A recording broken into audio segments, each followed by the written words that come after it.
Hello everyone, welcome to MRC Mentor, it's Iftikhar. Today we will discuss about group theory. As you know, group theory is a branch of pure mathematics and it occupies a central position in mathematics. So let's talk about its definition.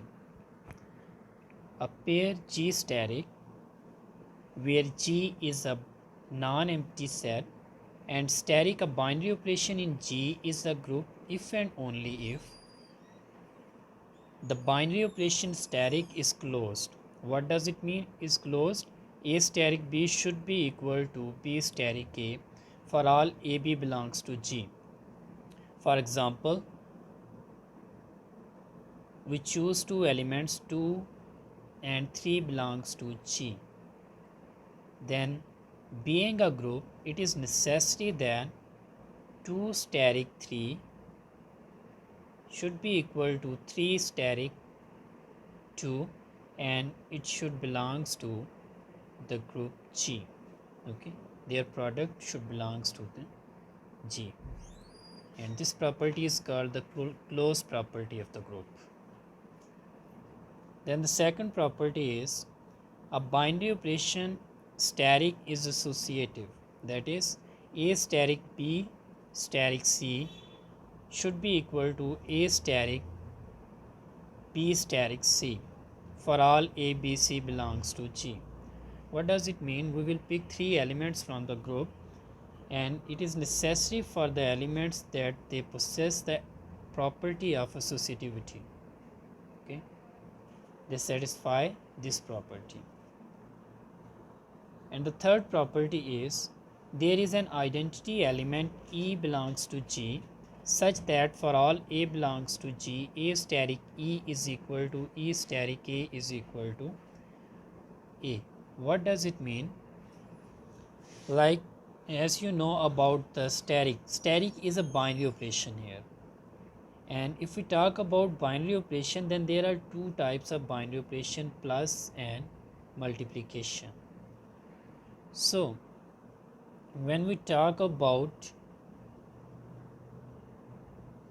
additive identity, then we know that 0 is the additive identity. If we will add 0 into any element, it will not affect that element. Similarly, 1 is the multiplicative identity, like if we will multiply with 1 to any other element, it will not affect the element.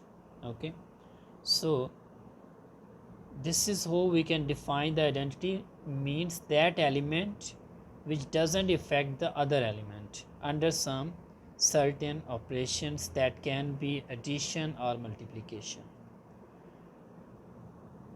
And then we have the fourth property, which is the last property of the group. For each A belongs to G, what does it mean?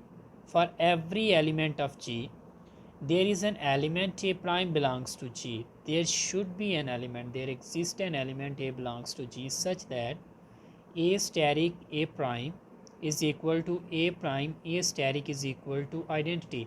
What does it mean? If we apply that element on the other element under some certain operations that can be addition or multiplication, then the result should be identity. For example, if we choose 2 from the group, then under multiplication there exists 1 by 2, it should be equal to 1. 1 is the identity of multiplicative group. Okay, so A prime is called the inverse of A and is usually denoted by A inverse. So these are the four properties of group. So if a non-empty set satisfies these four properties, then that set will call a group.